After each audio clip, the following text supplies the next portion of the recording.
All right, being a Bulls super fan, who's the GOAT? Who's the GOAT? Being a what fan? You're a Bulls super fan. That's the word on the street. You grew up as a Bulls fan. Super fan. Who is the GOAT? I grew up in Chicago. Yes. You wrote for the Bulls. You did the Bulls. You were a Bulls fan. Who's the GOAT? You really put me on the spot now, Mike. No, that's that's my job. So, for me, obviously, who's your GOAT, Mike? LeBron. Who's your GOAT, UD? Shams, you're not going to answer his question with a question. I'm That's what you're not going to do. You're not going to answer his question with a question. That's what you're not going to do. We got to get your answer first. Now, when we come on Run It Back, I'll answer your shit. Make sure y'all tune in and Run It Back, this podcast. But while you all, go ahead, shout it out. Run It Back, I'll tell you who's Chandler I'll Parsons, tell you who it is. Lou Williams, I know Michelle his. Beadle. I know his. Okay, now you answer and I know his. I know his. So, it's for me growing up, like when MJ won his 6th championship, I was 4 years old. So it's hard for me to, people are like, watch the YouTube videos and watch the games over. Like, you have to, it's an experience. Yes. I feel like the greatest of all time is an experience, right? And for me growing up, Kobe was someone that I watched very closely. And like, the Mamba mentality, the killer instinct. Like, I feel like some of those attributes, I felt like as a young, minority, parents from Pakistani background, like I felt I could apply some of that in my daily life. Like, the killer mentality and like just go get it, ness every single day. So for me, that was something that I gravitated toward. But obviously, as you follow the LeBron Jameses of the world, and living in Chicago, like Derrick Rose's come up when he was God, he's a bad man, boy. Like when his MVP year, I was a sophomore. I think I was in high school. I think it might have been my senior year of high school, actually. God, damn, we're old, UD. It was an experience. Like I feel like your favorite players are an experience, and LeBron. I was covering LeBron. Like I was going to those games. Yes. So yeah, that's kind of like. But I think about my youth. Just so you know, I had to ask the question. I hate the question. Yeah. I hate that. And if you realize, I didn't give a full answer. I hate the question because some my players, biggest thing is I didn't give an answer. You see that, you did. Like Michael Jordan, LeBron James are right there. I don't give a damn who you say. I'm cool with it. I tell people this all the time, man. My GOAT is MJ. The GOAT is LeBron. My GOAT is MJ. I grew up. The mentality. Watching Come Fly With Me 15 times a day. You answered his answer. Watching Come Fly With Me 15 times a day. It's an experience. But when you look on paper, and that molded my mentality. You look at LeBron and all of his numbers and everything he's done. That's why MJ is my GOAT. LeBron is the GOAT. You know what I'm saying? Two things can be true. Yes. You know what I'm saying? No, I'm being honest. I hate the question. And I just like to ask it. But you know what I'm saying? I was going to get Shams to say something. None of those guys molded my mentality. MJ helped mold my mentality. If you notice, Mike, I didn't give a. No, you didn't. You gave me a half-ass. You did a very good reporting answer. Sure did. Hey, you know how they word one of those things where they tweet it? Sources, rumors. He hit me with the rumors. I know one thing about it. The rumors. One thing about it, two damn things for sure. It ain't MJ because he said he was 4 years old, so he wasn't watching. So he ruled MJ out. Hey, first of all, it's between Bron and Kobe. We knew that was gonna be up because he said Derrick Rose. He's a sophomore in high school. I mean, what are we talking about? He ruled MJ. But it's an experience. No, I agree. Really I agree. I've said this a ton. Like the reality situation when you ask me about top 5 players of all time. As good as some of those guys were, I didn't see him with my own 2 eyes. I can't say he's a top 5 player. Like I can't do it. Like Shaq's my best big man of all time. Period. Don't ask me a question. Most dominant force I've ever seen. And they'll say Kareem, and God bless them, they're unbelievable talents. I didn't watch them. So why do you want me to say that? I can't go watch VHS. But you look at the numbers. Like you just looking from a purely numbers perspective for LBJ. Yeah.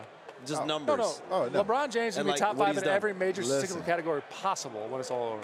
Yeah, I mean he has the accolades and the pedigree to say this is the guy. He is the GOAT. MJ is my GOAT. Since we're talking LeBron, we got fan questions here at the OGs. Fans love to ask you questions. I don't know if you know this. Dumbass questions sometimes. They be some dumbass questions, but don't worry. UD will take the glasses off and he'll cuss them out. Don't worry. You're good.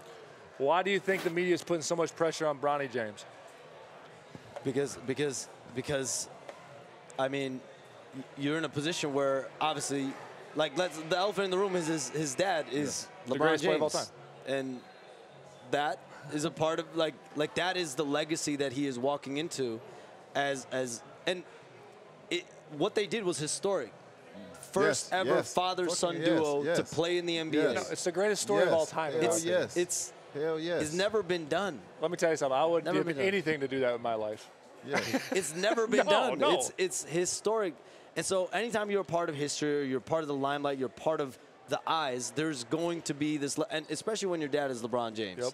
there's going to be this level of pressure, of expectation. And I think LeBron actually spoke to it publicly, like the fact that, you know, like Bronny's just wired different. You know, he doesn't pay attention to anything. He's locked in. He's had to be. He's locked in. You guys know LeBron better than I. You know, being around and being a teammate. Let me tell you something. Yes. Brony James, little Bronny, is awesome kid. Let me tell you something. I understand there's probably no other kid that could possibly be in this situation, but there is no other kid that could possibly be more prepared for this particular situation, or who can handle this particular situation. As a father, as a businessman, I've never seen LeBron James and his team and his family and his people throw at the wall just to see if it sticks. They are calculated. They don't do that. They are calculated. They are sharp. They are smart. There is nobody more prepared than Brony James. I'm wishing him the best. Stop hating out there. That's my guy. There's some hate going on out there. Stop hating, man. We talk about nepotism and all that. Stop hating. We've been watching this go on for years, especially me and you, Sean. Maybe not you. They've been getting away with that. Me and you, Sean. I could have told you. We've been having to deal with this for years. How many times have our people got passed over? And they was goddamn qualified. And somebody brought in their nephew. That's why he told me. That's why they drafted me 5th. That's what he told me. Oh man. No, I ain't saying no shit like that. Nah, goddamn. I never knocked your talent. You've always been a unicorn. Yeah, I agree. I've heard about people like you until I saw you. I ain't think white boys can play. And I saw Mike Miller, and I went back to Miami, and I told everybody what I seen. I said, I seen this white boy. It's insane what they're doing, though. Like this has never been done before. First of all, to do it though, like the reality situation, it took a person of him, only him, unhuman, to do this for 21, 22 years. To last as long as your son. That's why. Also, he spoke it into existence. He said this publicly 5 years ago. And it happened. No, it's wild. It's wild. And then they come out and say that he's the best. He's in the best shape, and he's the best player at USA right now in training camp. I know. The guy's not human. I was at USA training camp. It's inhumane how he moves. No, I'm telling you, he's not. He's a test tube baby. Next question. Why does Bam get no? This is a good question actually, because we talk about. I want to hear this. Why does Bam does not get the respect when it comes to Defensive Player of the Year conversations every year? Well, I've given him his flowers. Oh? I have given him. Do you have a vote? We got to have the receipts. Do you have a vote? I have had a vote the last couple of years. We do the receipts. I've had him on all defensive teams. Shots at you, Sean. I've had him on all defensive teams. I've definitely voted him on, as the top 3 in Defensive Player of the Year. But I will say I have given him his flowers multiple times. Did you vote for Rudy Gobert this year? For Defensive Player of the Year? I did. Okay. You did. I feel like you're well equipped. You're well equipped to answer the question of the Bam situation. What you talk about, John? Because I've given Bam his flowers. Yeah. Because there were points of last season, even the year prior, where you guys have had a ton of injury, and you guys wouldn't even the Heat wouldn't even be in playoff contention if it wasn't for Bam's dominance on both ends of the floor, especially on defense. Which is why he's been an all-star. That he's been the representative in the all-star game the last few seasons because he's been the guy that's led this team and has carried this team. And then he also got rewarded. 3 years, 166 extension. Shout out to Bam on the max extension. So deserved. He's the cornerstone. I just think it's just not to certain people. I just feel like the Miami Heat's not sexy enough. We're a lunch pail hard hat team. Chop wood, carry water. You know what I'm saying? We just not sexy enough. But at the end of the day, you look at the last 4 or 5 years, it's either been us or Boston. You know what I'm saying? That's been right there. Milwaukee got in there. They got one, but it's been us or Boston. But, for me, I think what people don't understand about Bam Adebayo is that not just our defense is spearheaded by him, but our offense as well. We always know how well we're playing by how many shots Duncan Robinson get up, how many shots Caleb Martin get up, how many shots that our other guys get up. And that's all built off the movement of Bam Adebayo. I mean, he's our trigger. Sometimes he plays the point forward for us. So there's so many things that Bam got to process offensively. It's not just throw the ball to Bam and let him go. Secondly, defensively, who the that play the 5 that you can start off on Jaylen Brown or Jason Tatum in the game? We started Bam on Jaylen Brown one game and Jason Tatum on another game in the playoffs. Name another 5 man can do that.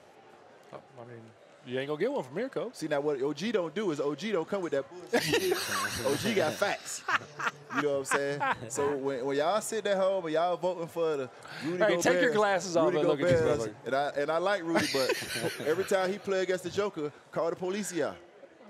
Ooh, hold on now. Every time he play against the Joker, Rudy got to call the police out. Joker gonna get in the blues. Yes. What he say? I don't need no help with what Joker told him. I got 46, my friend. Yeah, you a goddamn lie. And in my mind, and I don't give a damn, I'm never gonna change this. The defensive player of the year should never need help.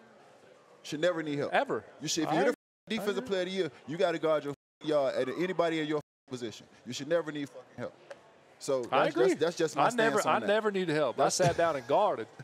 What we talking about? The white glove. That's right. Never the defensive player of the year. You need the source on this. always had the right mindset of being a great team defender. That's what he had. That's what he was going to do. Hey, where's my help at, Shobs? He was going to shrink and he was going to be the little man to take a charge. That's for sure. Last question. All right. Best young team in your opinion? I think I know the answer, but go ahead. I know what I would say. I mean, there are a few. Okay. I think we can still look at Memphis as a young team. Okay. Yeah. Orlando. Okay. Oklahoma City. Yes. Who am I missing off the top of my head, Mike? I mean, OKC, Orlando, Memphis are about the 3 best young teams. I mean, are you considering? I still consider Memphis young because I feel do. like the last 2 years. I do too. I agree. And I think with a fully healthy. By the way, I wouldn't be a reporter if I didn't ask. Ja's summer. What's the summer look like? How's he doing? How's he feeling? How ready is he? I saw he was cleared for 5-on-5. This guy's a freaking good. He's really good at his job. I saw he was cleared for 5-on-5. I'm telling you guys right now, Ja Morant is coming for all the work this year. All of it. You heard it here first. How soon they forget. Man. That's all we need. Like how soon they forget. Oh, buddy. No better source on the Ja Morant mindset. How soon they forget. That's all I'll say. He's about to come for it. But I'm excited to see a fully healthy Memphis team. I am too. Yes. Actually, Orlando, the city wants it. It's gonna be fun. And they have Marcus Smart, who last year, because of the ups and downs of the season, and then he had injuries. Dez was out a lot of games. Jaren Jackson missed a lot of games. Finally gonna get to see what this product looks like. Yeah. So and now you put Zach Edey next to him, like they move guys in natural positions. The reality of the situation, even when Ja was out, like guys were playing in not their positions, and then when Ja came back, everyone slid to their natural position because they were good again, right? So it's interesting. Now, I'm gonna circle back on this one because you avoided this question. You kind of ducked it now. Do the Lakers get in the playoffs? We got Dallas. We got Memphis. He said we got Minnesota. See, I'm telling you, he's gonna be starting his business too. You see how he came back? Do the Lakers get in? Because you tried to ain't answer that. Well, I don't know, but I think if LeBron James and Anthony Davis stay healthy, you have a chance. They were healthy last year. That's what I'm saying. They've been a play-in team. Well, they're playing. They've been a play-in team. Hold on. In this world, are we counting playing as playoffs? Well, for some teams, it matters as much, but for the Lakers, it can. Yeah, but goddamn it, no. listen. Playoffs is the playoffs. You have to make the playoffs. We keep talking about putting them in, but who the f we taking out? I agree, Coach. Because now one of y'all have I agree, Coach. Denver. Coach. Minnesota. Dallas. Memphis. OKC. Sacramento. But we don't know. Pelicans are going to be better. Pelicans, yeah. Who else? I mean, the list can go on. Are we missing anybody? Phoenix? What about Phoenix? Phoenix. What do we think about Phoenix? By the way, hold on real quick. Before How about Houston? Yes. No. I don't know about Houston. No. I don't know about How about San Antonio? How about San Antonio? No. Is a playoffs too soon? No. Yes, too soon for them. Okay. I like Houston. A lot of Houston's young talent. The thing with Houston now is going to be how when it comes now to it is who you pay, who you don't pay, who moves out, who doesn't. Reed Shepherd, Amen, Jabari, Sengun, Jalen Green. It's going to be a lot of decisions to make. Oh, Cam Whitmore playing great out here. That's where it really comes down to, and that's where you make the money. But it's going to be interesting. You know, we played against Jabari Pops at LSU. I know we did. That's crazy. Every time I see him, it's crazy. I saw him at the draft because he's the same draft as Paulo, so we were there. Yeah.